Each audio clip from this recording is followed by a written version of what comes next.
Well, hey, Halflings, welcome back to the Halfling Story Time. This is Alyssa.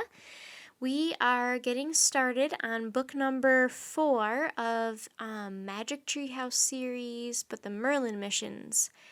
And this one is called Winter of the Ice Wizard. So let's dive right in. Let's not waste any time. I'm excited for this one.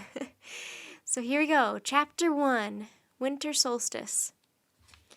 A cold wind rattled the window panes, but inside the house it was warm and cozy. Jack and Annie were making Christmas cookies with their mom.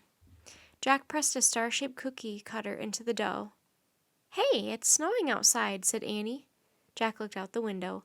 Huge snowflakes were falling from the late afternoon sky. "You want to go out?" asked Annie.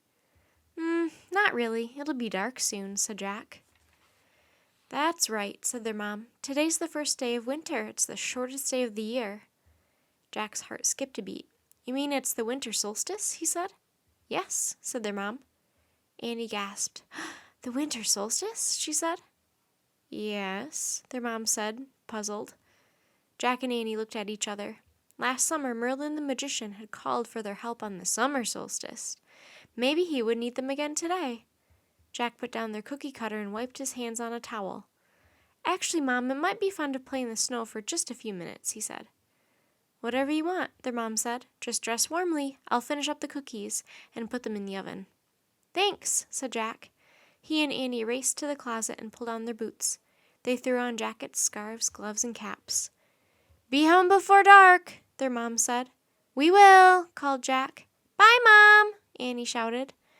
Jack and Annie slipped out of their house into the snowy cold. Their boots squeaked as they ran across their white yard and headed toward the Frog Creek woods. At the edge of the woods, Jack stopped. He couldn't believe how beautiful the trees looked. White powder covered the branches of the hemlocks and pines. "Look," said Annie. She pointed to 2 pairs of footprints that led out to the road and then back into the woods. "Somebody else has been here." "It looks like they were walking out of the woods but turned back," said Jack. "Let's hurry." If the magic treehouse had come back today, he didn't want anyone else finding it first. Jack and Annie walked quickly through the woods, following the 2 sets of footprints. "Stop," said Annie. She pulled Jack behind a tree. "Over there."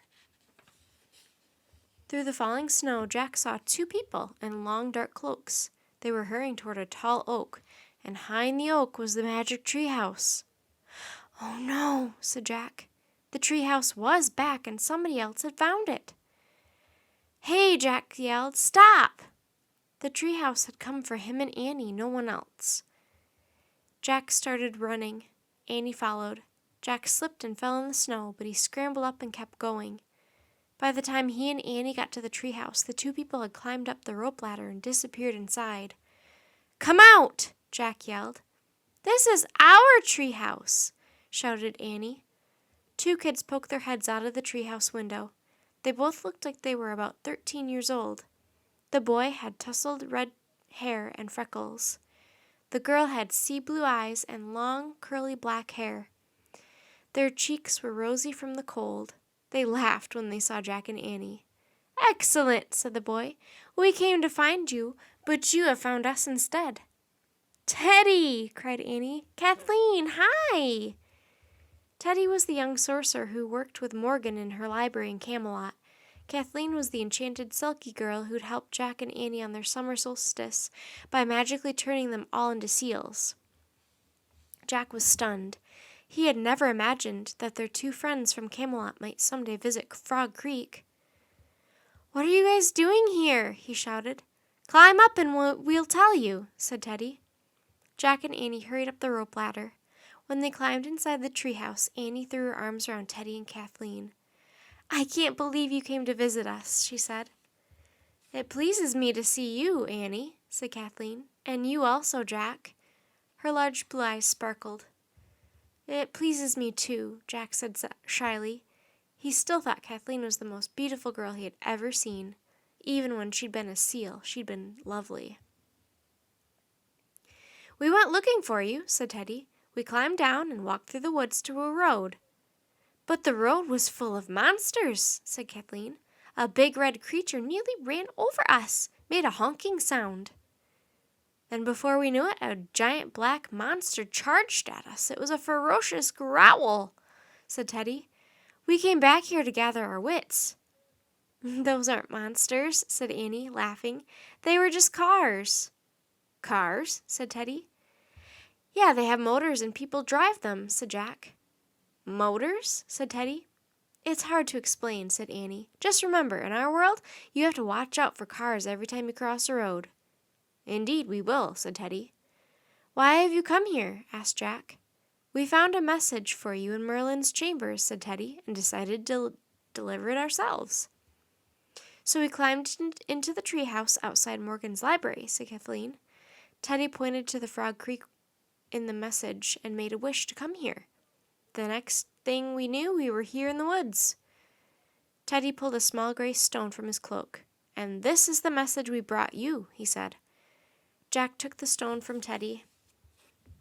The message was written in tiny handwriting. Jack read it aloud. To Jack and Annie of Frog Creek. My staff of strength has been stolen. On the winter solstice, journey to the land behind the clouds. Travel toward the setting sun, and retrieve my staff, or all will be lost. Merlin. Oh, wow, said Annie. That sounds serious. Yeah, said Jack, but why didn't Merlin send us the message himself?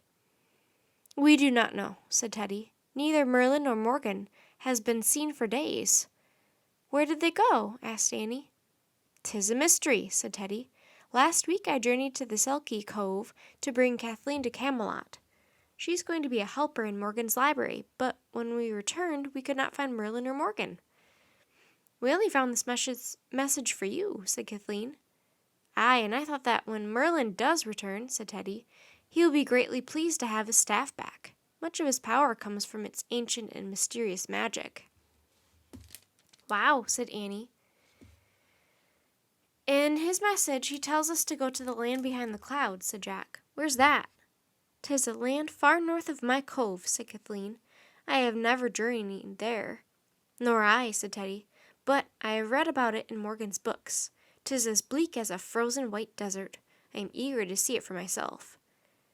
So you and Kathleen are coming with us? Said Annie. Indeed, said Kathleen. Great, said Jack and Annie together. If we all work together, we can do anything, aye? Said Teddy. Aye, said Annie. I hope so, thought Jack. Annie pointed at the words, land behind the clouds, and Merlin's message. Okay, ready? She said to the others. Yes, said Kathleen. I guess so, said Jack. Onward, said Teddy. I wish we could all go there, Annie said. The treehouse started to spin. It spun faster and faster. Then everything was still, absolutely still.